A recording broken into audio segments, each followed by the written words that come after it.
انہوں نے کہا کہ کسی سے محبت اس لیے کی جاتی ہے کہ وہ صاحب کمال ہے، اور دنیا کے اوپر یہ ایک معیار ہے محبت کا۔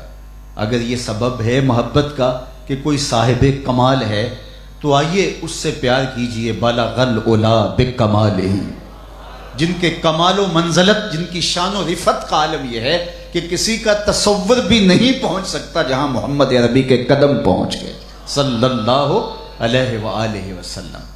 خیرت سے کہہ دو کہ سر جھکا لے، گماں سے گزرے گزرنے والے، یا خود پڑے ہیں جہت کو لالے، کوئی کیا بتائے کدھر گئے تھے، سراغ عین و متا کہاں تھا، نشان کیف و الا کہاں تھا، نہ کوئی ساتھی نہ کوئی راہی، نہ سنگ منزل نہ مرحلے تھے، کمان امکان کے جھوٹے نکتوں تم اول آخر کے پھیر میں ہو، محیط کی چال سے پوچھو کدھر سے آئے کدھر گئے تھے، کوئی حد ہے ان کے عروج کی، بلغ العلا بکمال۔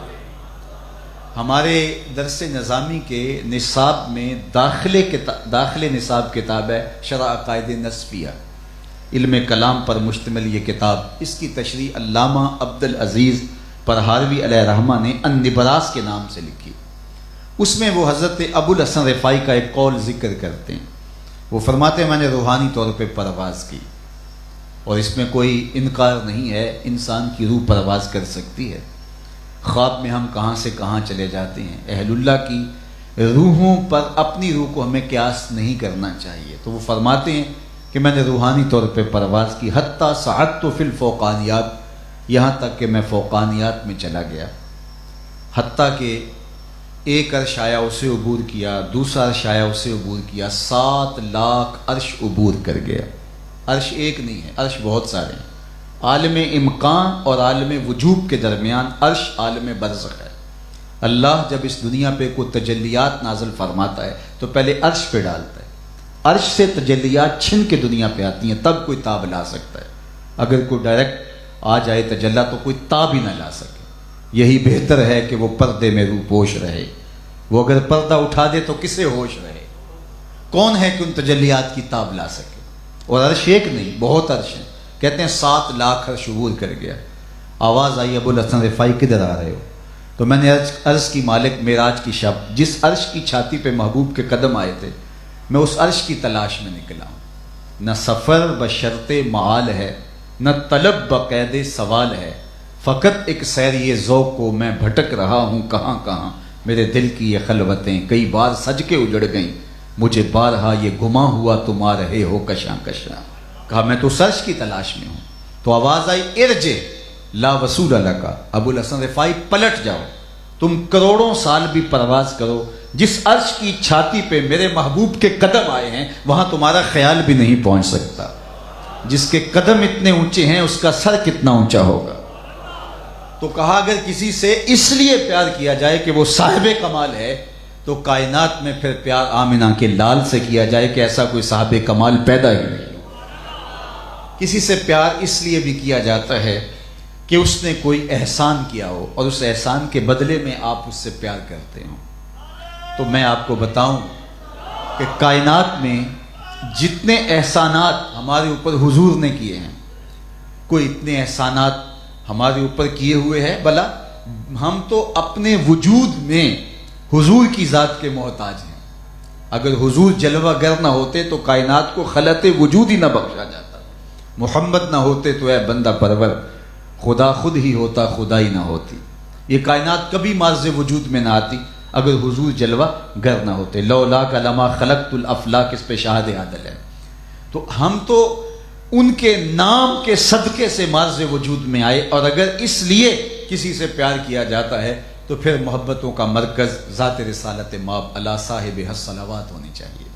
اچھا، یا یہ کہ کسی سے مستقبل میں کوئی توقع ہو کہ اوکھے ویلے کام آ جائے گا تو اس سے بندہ ربط رکھتا ہے، رشتہ قائم رکھتا ہے کہ مشکل وقت کام آ جائے گا۔ تو صاحب اگر یہی داعیہ محبت ہے تو مجھے بتاؤ نزع سے اوکھا ویلا کوئی ہو سکتا ہے؟ قبر سے کوئی مشکل وقت ہو سکتا ہے؟ حشر سے کوئی مشکل وقت ہوتا ہے؟ اور اس مشکل وقت کے اندر کام آئے گا تو آمنہ کا لال ہی کام آئے گا۔ جب سانس ٹوٹ رہی ہوگی تو حضور علیہ السلام کے صدقے سے نجات ہوگی۔ کتاب کا نام ہے بشر الکئیب بلقاء الحبیب، امام سیوطی کی مصنفہ ہے، اس میں ایک روایت لائے ہیں۔ ایک انصاری جوان کی روح قبض ہونے لگی تو اس کی ماں حضور کو بلا کے لے گئی کہ آپ کا غلام ہے اور اس کی روح قبض ہونے جا رہی ہے، تو آپ اس اوکھے ویلے اس کی مدد کے لیے تشریف فرما ہوں۔ جب حضور تشریف لائے تو اس وقت حضرت اسرائیل قبض روح کے لیے آ چکے تھے، اور قبض روح کا آغاز پاؤں سے ہوتا ہے۔ حضور سرہانے کی جانب کھڑے ہو گئے، وہ قبض روح کرنے لگے تو حضور نے فرمایا ارفق یا اسرائیل بصاحبی ھذا، اے اسرائیل میرے اس غلام کے ساتھ نرمی سے پیش آنا۔ تو حضرت اسرائیل نے جو جواب دیا سنیں، آپ کی آنکھیں ٹھنڈی ہو جائیں گی، آپ کے دل ٹھنڈے ہو جائیں گے۔ تو حضرت اسرائیل نے عرض کیا کر عینک یا رسول اللہ، حضور آپ کی آنکھیں ٹھنڈی ہو جائیں، صرف یہ غلام ہی نہیں، آپ کے جس غلام کی روح قبض کروں گا نرمی سے ہی کروں گا۔ تو اگر اوکھے ویلے کسی کی مدد درکار ہو اور داعیہ محبت پیدا ہوتا ہو تو پھر اس بات کا استحقاق میرے حضور رکھتے ہیں کہ حضور علیہ السلام سے پیار کیا جائے۔ اچھا، محبت کا سب سے بڑا داعیہ جو مانا جاتا ہے وہ جمال ہے، خوبصورتی ہے، حسن ہے۔ کوئی کسی سے اس لیے پیار کرتا ہے کہ وہ خوبصورت بہت ہے، وہ صاحب جمال ہے۔ تو آئیے، یہ داعیہ محبت ہے تو کائنات میں کوئی لاؤ تو صحیح جو آمنہ کے لال جیسا ہو۔ مکھ چند بدر شاہ شانی ہے، متھے چمک دی لاٹ، کالی زلف تے اکھ مستانی ہے، مخمور رکھی ہیں مد بریاں۔ وہ جمال دیا، وہ حسن دیا، وہ خوبصورتی دی۔ حضرت ابو ہریرہ رضی اللہ تعالیٰ عنہ بولے کل قمر لیلۃ البدر لم ارا قبلہ ولا بعدہ مثلہ، کیا پوچھتے ہو 14ویں رات کے چمکتے ہوئے چاند کی طرح تھے میرے حضور۔ پھر کہا نہیں نہیں نہیں نہیں، حضور جیسا نہ پہلے دیکھا نہ بعد میں دیکھا۔ اور حضرت حسان بن ثابت بولے دیکھتے کیسے، کسی ماں نے جنم دیا ہوتا تو دیکھتے، خدا نے وہ سچائی پن چھڑیا جتے وچ محمد نو ڈالیا سی۔ حسینہ جمیلہ دا منہ موڑ دیتا، محمد بنا کے قلم توڑ دیتا۔